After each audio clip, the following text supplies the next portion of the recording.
Alors, je m'appelle Nadia Mefla et j'ai été invitée par l'équipe de programmation, notamment Anne-Laure de Françu, et je travaille à la transmission du cinéma.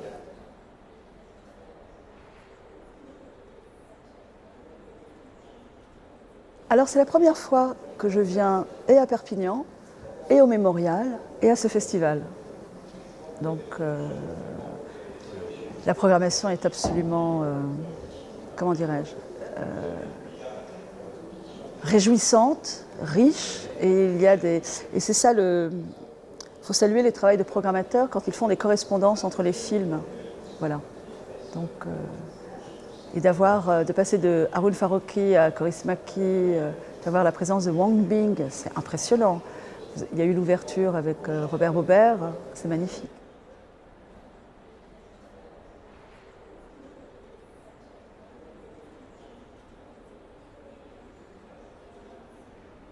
J'ai découvert, c'est toujours grâce au cinéma ou grâce à des films que j'ai découvert l'histoire de la France, de mon pays. Et comme je travaille dans la transmission du cinéma, je travaillais à l'époque avec la Ligue de l'enseignement et on avait programmé La France des camps de Denis Péchanski, qui est un nom important pour le Mémorial. Et c'est là que j'ai découvert, alors que je travaillais dans le cinéma, j'avais fait des études supérieures, j'ai découvert que la France était un grand pays de camps. Et j'ai découvert l'histoire des camps et notamment de ce camp-là. J'étais effondrée, voilà. Comme il y a eu d'autres films qui m'ont appris des histoires de France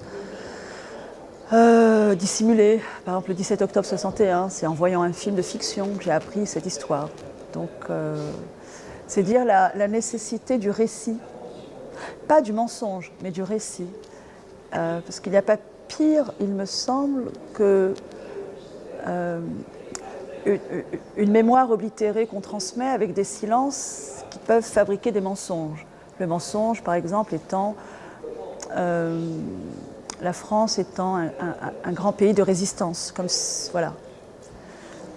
Donc, oui, la résistance, mais aussi la collaboration active et aussi l'organisation industrielle, planifiée, scientifique, régalienne, de la destruction du rapport humain, jusqu'à la destruction finale.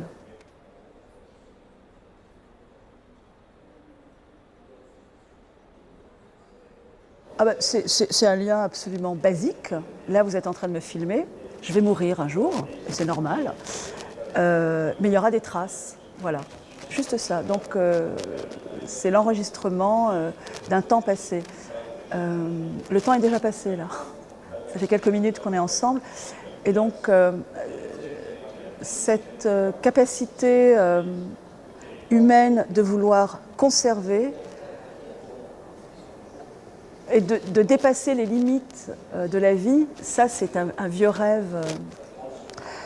On a créé des récits, on a créé des mythes, puis on a créé, fin du 19e siècle, en même temps que la vitesse avec le train, on a créé le cinématographe, voilà, qui à la fois enregistre et conserve. Après, on peut se poser la question de la conservation, parce qu'on est dans un lieu de mémoire. Moi, je ne dirais pas devoir de mémoire, je dirais travail de mémoire, puisqu'il y a un principe, et on le sait, le recouvrement. On vient de découvrir en Algérie, alors qu'on pensait que c'était en Afrique de l'Ouest, on vient de découvrir des ossements d'hominidés qui datent de plus de 2 millions. Donc, il y a un principe intrinsèque de la disparition. Voilà. Le cinéma, peut-être, participe de ce rêve fou de conservation et de dépasser les limites du temps et de faire que moi, jeune femme, enfin plutôt femme du XXIe siècle, je peux me connecter avec une histoire d'un homme ou d'une femme qui s'est passée il y a plus de 80 ans. Voilà.